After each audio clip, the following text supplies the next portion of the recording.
So, Lauren, I think that this is so interesting for us to look at, because if we think about these three pillars, movement, nourishment, and self-awareness, there's a lot of things that we talk about that the body has the ability to naturally do with detoxification, right? We have systems in our body to actually flush toxins out of our connective tissue.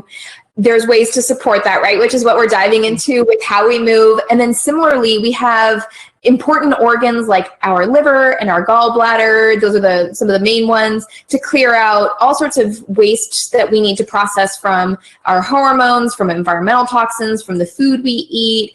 And really the idea is so beautiful that like the body is physically made up that way that you can take things in and your body has a way to physiologically get it out. Yeah.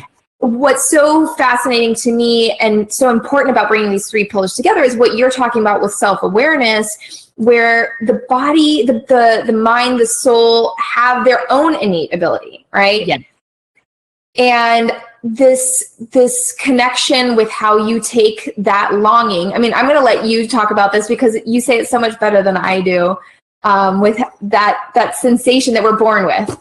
Yeah, well, I love the idea of these pillars because they really all work together. And in terms of what your soul is longing to do and what it's telling you, this is next for us, let's go, is really a perfect biofeedback device, which is expansion and contraction. Yeah. So our body constantly gives us feedback on a soul level of if something feels good to us or if not.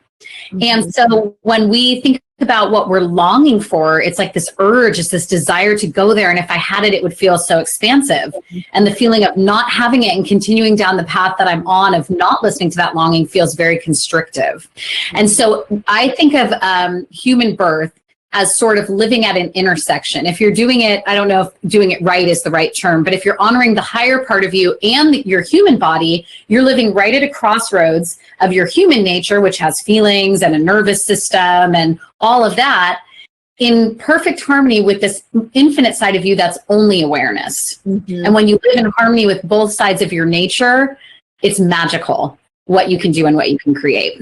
Yeah. And I mean, this loop can keep going because also we, especially in Pilates, spend a lot of time talking about postural alignment and these concepts. There is we talk about them in pillars, right? Movement, nourishment, self-awareness. Yes. In fact, this is more of a cycle. This is a circle of all these things that interrelate to how you carry yourself and then how you feel inside, and then letting all of these systems inform one another. I mean, the power of being educated about that and then starting to use some of the tools that you have and some of the tools that we've packaged up to look at in practical life or in life. How do you practice that, right? Because we don't go very far when we just get to think about it. I mean, we have to actualize this. And I think that also is a lot of what you're doing with taking these thoughts and helping people transform them into how they're living and what they're doing, beyond just the longing thoughts and and the desires, right? I mean, gosh, it's powerful work. It is powerful work. And the reason I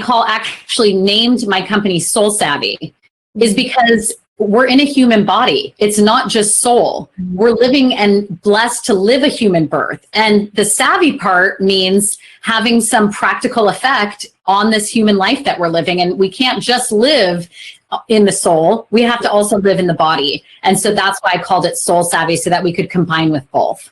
Yeah. And just so you know, I do a little every time I say it. So we're ready. We're rocking that over here.